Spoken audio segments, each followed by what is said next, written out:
नमस्कार, मैं डॉक्टर अमरजीत वाघ, बच्चों का मस्तिष्क और मिर्गी रोग विशेषज्ञ, नागपुर में रामदासपेट स्थित पुष्पकुंज कॉम्प्लेक्स में अपनी सेवाएं देता हूं। आज हम ऑटिज़म, जिसको दूसरी भाषा में स्वमग्नता, स्वलीनता कहते हैं, उस बीमारी के बारे में कुछ डिस्कस करेंगे। क्या है ऑटिज़म? ऑटिज़म माने जब बच्चों का कम्युनिकेशन, लैंग्वेज अफेक्ट होता है, जब बच्चे बाकी बच्चों की अपेक्षा बात करने में, चीज़ें करने में पीछे होते हैं, तो वो ऑटिज़म का लक्षण हो सकता है। वर्बल कम्युनिकेशन और नॉन वर्बल कम्युनिकेशन, ऐसे दो डिफरेंट कम्युनिकेशन के पार्ट्स हो सकते हैं। जैसे अभी मैं आपसे बात कर रहा हूँ, वो वर्बल कम्युनिकेशन है। जब मैं इशारे यूज़ कर रहा हूँ तो वो नॉन वर्बल कम्युनिकेशन है। बच्चे भी बहुत बार दोनों कम्युनिकेशंस का बहुत इफेक्टिवली यूज़ करते हैं। अगर वो यूज़ कम हो रहा है तो वो ऑटिज़म के लक्षण हो सकते हैं। उसी के साथ बच्चे सिग्निफिकेंटली हाइपर एक्टिव होते हैं, एक जगह बैठते नहीं, एक जगह से दूसरी जगह बहुत फ्रीक्वेंटली जाते हैं, अटेंशन रहता नहीं है। जब आप बात करने की कोशिश करें उनके साथ तो आपके आंखों से आंखें नहीं मिलाते हैं। ये सारे लक्षण जब हमको बच्चों में 1.5 से 2 साल के उम्र में दिख रहे हैं तो शायद हम ऑटिज़म के बच्चे के साथ डील कर रहे हैं। तो इन ऑटिज़म के लक्षणों को हम थोड़ा सा डिटेल में समझने की कोशिश करते हैं। जैसे बच्चे का सोशल माइलस्टोन्स हमको समझना बहुत ज़रूरी है। 1 साल के आसपास बच्चे कुछ मोनोसिलेबल्स टू बाइसिलेबल्स बोलना शुरू करते हैं, जैसे मामा, पापा, दादा। 18 महीने के आसपास 1 या 2 शब्द जोड़ के बात करते हैं।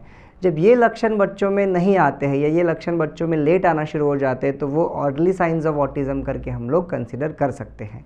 उसी के साथ बच्चा आपकी आंखों से आंखें नहीं मिला रहा है, कोई भी चीज़ उसको चाहिए तो वो आपका हाथ पकड़ के वहाँ तक आपको लेके जा रहा है, और वो चीज़ ले भी सकता है, फिर भी आपके थ्रू वो चीज़ लेने की कोशिश कर रहा है। एक पर्टिकुलर एक्टिविटीज़ कर रहा है, जैसे स्पिनिंग गेम्स है या कोई गोल घूमने वाली चीज़ें, उसके प्रति उसका ज़्यादा अट्रैक्शन होना, ये सारी चीज़ें ऑटिज़म के लक्षण हो सकते हैं। साथों साथ जैसा मैंने पहले बताया कि हाइपर एक्टिविटी, बिल्कुल भी एक जगह स्वस्थ नहीं बैठते हैं बच्चे।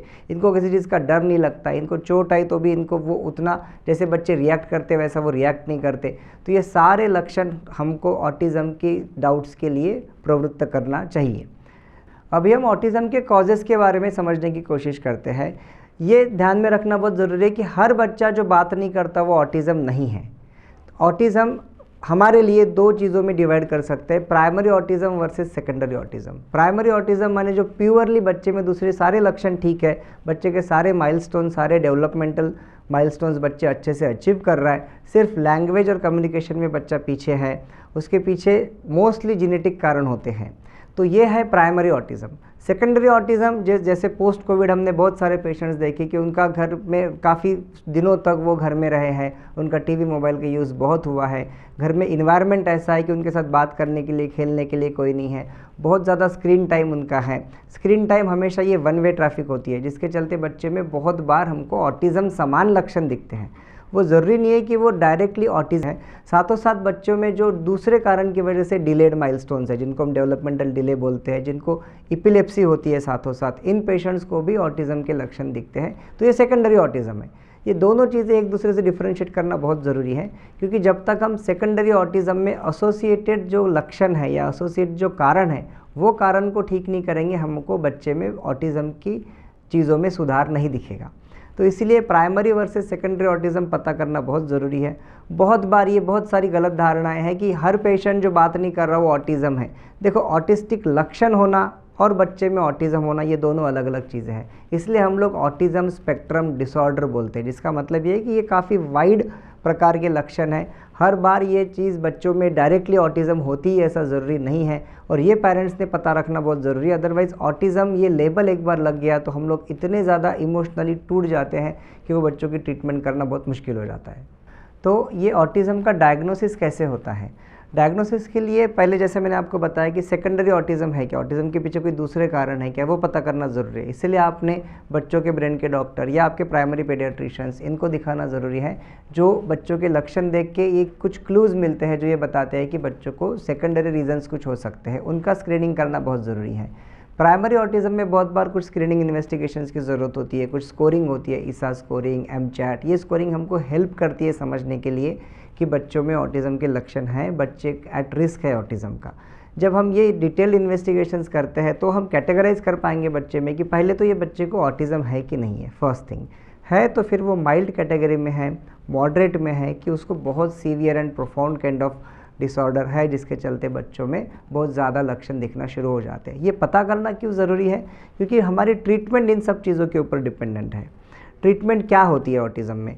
मैं सब पेशेंट्स को यही बताता हूँ कि ट्रीटमेंट के 2 हिस्से हैं, एक जो डॉक्टर रिलेटेड है और एक जो पेशेंट रिलेटेड है। डॉक्टर रिलेटेड जैसे बहुत सारे DHA सप्लीमेंट्स है, एल कार्नोसिन सप्लीमेंट्स है, जिनका रोल है जो अगर हम देते हैं तो that helps in brain modification and brain development. साथों साथ हाइपर एक्टिविटी बहुत सिग्निफिकेंट कंपोनेंट होता है ऑटिज़म के बच्चों में। बच्चा बिल्कुल एक जगह बैठता नहीं, बहुत उधम करता है। तो ये ऑटिज़म के बच्चों के साथ जब हाइपर एक्टिविटी को अगर हम एड्रेस नहीं करते हैं तो बच्चों में बहुत ज़्यादा इम्प्रूवमेंट नहीं दिखती और इसी जगह पे हम हमेशा प्रॉब्लम्स में आते हैं। दूसरा एस्पेक्ट ट्रीटमेंट का जो सबसे इम्पॉर्टेंट वो है थेरेपी। डिफरेंट टाइप की थेरेपीज़ हमको बच्चों को देना ज़रूरी है, जिनमें हम SIT ऑक्यूपेशनल थेरेपी का एक पार्ट होता है जिसको बोलते हैं सेंसरी इंटीग्रेशन थेरेपी, जिसमें हम बच्चों के खुद के सेंसरी क्लूज़ जैसे वाइब्रेशन, टच, अंडरस्टैंडिंग, ये इनडायरेक्ट क्लूज़ को यूज़ करके हम बच्चों को थेरेपी प्रोवाइड करते हैं, जिसके चलते बच्चों में इम्प्रूवमेंट आना शुरू होता है। बट ये हमेशा ध्यान में रखिए कि ऑटिज़म की ट्रीटमेंट काफ़ी लंबे समय तक चलने वाली ट्रीटमेंट होती है। आप और मैं इसमें बिल्कुल भी शॉर्टकट्स नहीं ढूंढ सकते कि सर ऐसा किया तो होगा क्या, वैसा किया तो होगा क्या, नहीं। क्योंकि ये समझिए कि बच्चे के ब्रेन तक चीज़ें पहुंच रही है लेकिन रजिस्टर नहीं हो रही है। तो रजिस्टर करने के लिए हमको रिपीटेडली वो सब चीज़ें करते रहना पड़ेगा। Repetition is the clue. जब तक हम चीज़ों को रिपीटेडली उनको नहीं सिखाएंगे तब तक वो बच्चे वो चीज़ें नहीं करेंगे। इसीलिए थेरेपी का बहुत ज़्यादा रोल है ऑटिज़म के पेशेंट्स में। तो अभी ना सबसे इम्पॉर्टेंट चीज़ जिसको हम बोलते हैं कि acceptance of parents for autism, माने पहले तो बच्चों में लक्षण समझिए। वो लक्षण जब हमको पता चल रहे तो वो लक्षणों को लेके हमने डॉक्टर से मिलना है, और जब डायग्नोसिस हो गया है ऑटिज़म का तो वो डायग्नोसिस को एक्सेप्ट करके उनका ट्रीटमेंट करना बहुत ज़रूरी है। अनफॉर्चुनेटली ऑटिज़म ये शब्द का और ये बीमारी का फोबिया बहुत है समाज में, हर लेवल पे है, पेरेंट्स लेवल पे है, थेरेपिस्ट लेवल पे है, डॉक्टर लेवल पे है। तो जब भी हम अवॉइड करते हैं, हम जानबूझ के, हमको पता है कि बच्चे में सिम्टम्स है बट हम वो अवॉइड करते हैं, हम डॉक्टर के पास जाना अवॉइड करते हैं, नहीं हमने मोबाइल लिया इसलिए ऐसा हुआ, नहीं घर में कोई नहीं था इसलिए ऐसा हुआ। ये सब चीज़ें हो सकती हैं, लेकिन ये करके हम अपने बच्चे का नुकसान कर रहे हैं। देखो बच्चा आपके ऊपर निर्भर है, जब तक आप ये सब चीज़ों के लिए बच्चों को लेकर डॉक्टर के पास नहीं जाते हो डायग्नोसिस डिले होता है, और डिलेड डायग्नोसिस के चलते ही जो बच्चे बहुत जल्दी बीमारी से बाहर निकल सकते हैं, बहुत बार वो नहीं निकल पाएंगे। बहुत बार हम थेरेपी अगर लेट से शुरू करते हैं तो बच्चों में उतनी इम्प्रूवमेंट नहीं दिखती जो अगर हम पहले से शुरू कर सकते तो दिख सकती थी। तो इसलिए पहली चीज़ है कि ऑटिज़म को अवॉइड करना या ऑटिज़म को डरना हम लोगों ने छोड़ देना चाहिए। अभी भी ऑटिज़म का बहुत ज़्यादा ग्लैमर कर दिया है कि ये ऑटिज़म है, इसमें ये टेस्टिंग होती है, ये होता है, ऐसा करना है, वैसा करना है। अगर हम सिंपल चीज़ों को कॉम्प्लिकेट करना शुरू करेंगे तो हम बच्चों में इम्प्रूवमेंट नहीं ला पाएंगे। इसलिए जितने जल्दी हमको ये बीमारी एक्सेप्ट करते हैं हम उसी प्रकार से हम लोग उनका ट्रीटमेंट करना शुरू करते हैं। और ये भी समझिए कि ये बीमारी में फैमिली कंप्लीट टुगेदर होना और पूरी फैमिली ने ये बीमारी के साथ फाइट करना, अपने डॉक्टर्स और थेरेपिस्ट के साथ मिलना बहुत ज़रूरी है। मैं मेरे पेशेंट्स को यही बोलता हूँ कि 6 साल तक आपने टाइम और पैसा खर्च करना आपके लिए यूज़फुल है कि पूरी लाइफ लॉन्ग ये बच्चे के पीछे अपने पैसा और टाइम करना यूज़फुल है। प्रैक्टिकल सोचिए, प्रैक्टिकलिटी यही कहती है कि अगर हम 6 से 8 साल तक इन बच्चों के लिए सारा टाइम देते हैं, पूरी थेरेपी करते हैं, मेडिसिन प्रॉपरली देते हैं, रेगुलर फॉलोअप्स रखते हैं, तो हम बहुत हद तक बच्चों को इस बीमारी से बाहर निकाल सकते हैं। तो ऑटिज़म से डरना छोड़िए, ऑटिज़म को एज अ फैमिली ट्रीट करते हैं, जिसके चलते बच्चों में बहुत अच्छी इंप्रूवमेंट आती है। तो मेरा यही कहना रहेगा सब लोगों से कि स्वमग्नता को अगर हम स्वानंदी बोलना शुरू करेंगे तो शायद उनके आनंद में हम लोग जुड़ना शुरू हो जाएंगे, तो हमको वो बच्चों को बहुत जल्दी बाहर निकाल पाएंगे। और पूरा फैमिली एंड डॉक्टर मिलकर अगर हम इस बीमारी से फाइट करते हैं तो बहुत अच्छे से बच्चे बाहर निकलते हैं। तो अंत में मैं इतना ही कहना चाहूँगा कि ऑटिज़म से डरने के बजाय हम ऑटिज़म के साथ अगर बहुत अच्छे से डील करते हैं, ट्रीटमेंट करते हैं, तो बहुत अच्छे रिजल्ट हम दे पाएंगे बच्चों में। मेरे खुद के बहुत सारे पेशेंट्स हैं, कुछ हमारे कलीग्स हैं जिनके बच्चे जब ऑटिज़म थे आज वो IITians हैं, आज वो डिफरेंट फील्ड्स में बहुत कुछ चीज़ें अच्छे से कर रहे हैं। इन बच्चों का एक प्लस पॉइंट होता है कि इनके ये कुछ चीज़ों में एग्जाम्पलरी बहुत अच्छे होते हैं, they are extraordinarily talented in some kind of skills. वो स्किल्स अगर हम बच्चों में डेवलप करेंगे तो वो they will be having a very good independent life. तो आप और मैं मिलके ऑटिज़म को डेफिनेटली हरा सकते हैं।